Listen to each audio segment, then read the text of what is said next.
Hello दोस्तों, तो कैसे हो आप सब? बढ़िया। हमने लास्ट वीडियो में क्या बात की थी बताओ? टॉपिक का नाम हमने किस पे बात किया था? बताओ बताओ, इतना जल्दी भूल गया है? हमने क्लासिफिकेशन और लेबर लॉज के अंडर हमने बात किया था वेलफेयर रिलेटेड लेबर लॉज के बारे में। उसमें हमने कुछ एक्ट्स के बारे में पढ़े थे। हमने इंट्रो दिया था, स्टोरी से स्टार्ट किया था। तो आओ जल्दी से फिर से एक बार को देख लेते हैं, रिवीजन फास्ट फॉरवर्ड मोड में। तो हमने एक कहानी सुनाई थी एक मज़दूर की। एक मज़दूर जिसने सारी ज़िंदगी फैक्ट्री में काम किया, पर जब एक एक्सीडेंट हुआ उसकी सारी दुनिया एक पल में बदल गई। पर उस दिन उसकी ज़िंदगी को बचाए एक लॉ ने। आज की वीडियो एक सिंपल लिस्ट नहीं, एक जर्नी है। वेलफेयर रिलेटेड लेबर लॉज की दुनिया, जहां कानून सिर्फ रूल नहीं, एक वर्कर्स की होप होते हैं। तो दोस्त, हमने राम सरन की कहानी सुनाई थी, एक एवरीडे वर्कर था। तो उस राम सरन से चलो मिलते हैं। एक आयरन और माइन वर्कर।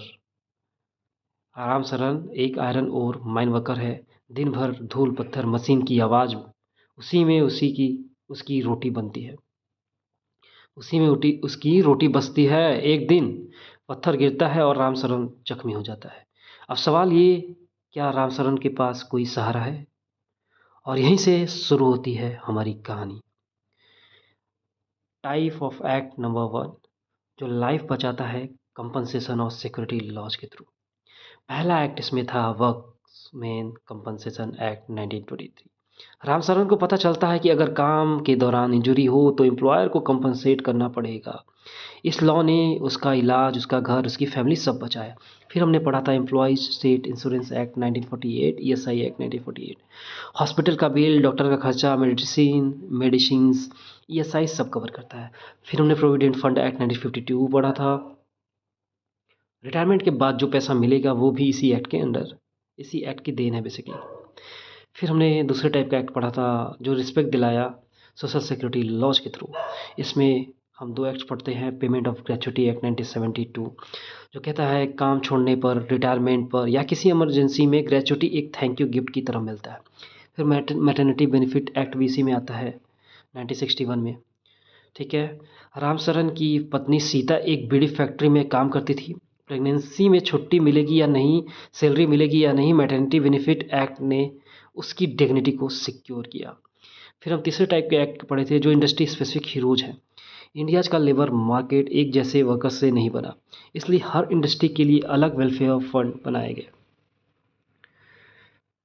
ठीक है दोस्त।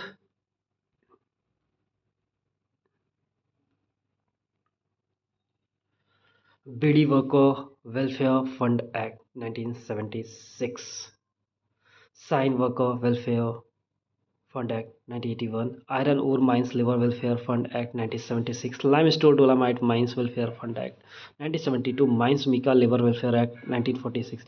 ये फंड वर्कर्स के लिए हाउसिंग, मेडिकल हेल्प, स्कॉलरशिप और वेलफेयर स्कीम चलाते हैं। ठीक है दोस्त, these are the welfare fund act. फिर हमने चौथे टाइप का एक्ट पढ़ा था जो ह्यूमंस को ह्यूमन रखे, fatal accident to social security की बात की थी। Fatal accident act 1855। तो दोस्त, राम सरन का दोस्त रघुनाथ एक एक्सीडेंट में मर जाता है। उसकी फैमिली को कंपनसेशन मिलता है इस एक्ट की वजह से। किसके? Fatal accident act 1855। फिर unorganised workers social security act 2008 का। Auto driver, rickshaw puller, domestic helper सबको प्रोटेक्शन देता है ये। फिर हमने पांचवें टाइप का एक्ट और लास्ट टाइप का एक्ट बात किया था। कॉन्स्टिट्यूशन का दिल है बेसिकली ये। आर्टिकल 52 है, 42 है। आर्टिकल 42 कहता है state must ensure maternity relief and humane working condition. ये सिर्फ एक लाइन नहीं, एक गारंटी है डिग्निटी और रिस्पेक्ट की। तो राम सरन की कहानी सिर्फ एक कहानी नहीं थी, ये हर वर्कर की कहानी है। और ये लॉज सिर्फ डेट्स और एक्ट्स नहीं, ये इंडिया के रियल हीरोज है। तो दोस्त, अगर रिवीजन क्रक्स अच्छा लगा हो, एक बार में सेम चीज़, ऑलमोस्ट सेम चीज़ मैंने बताया, और आपको होप चीज़ें अंदर घुसी होंगी माइंड के।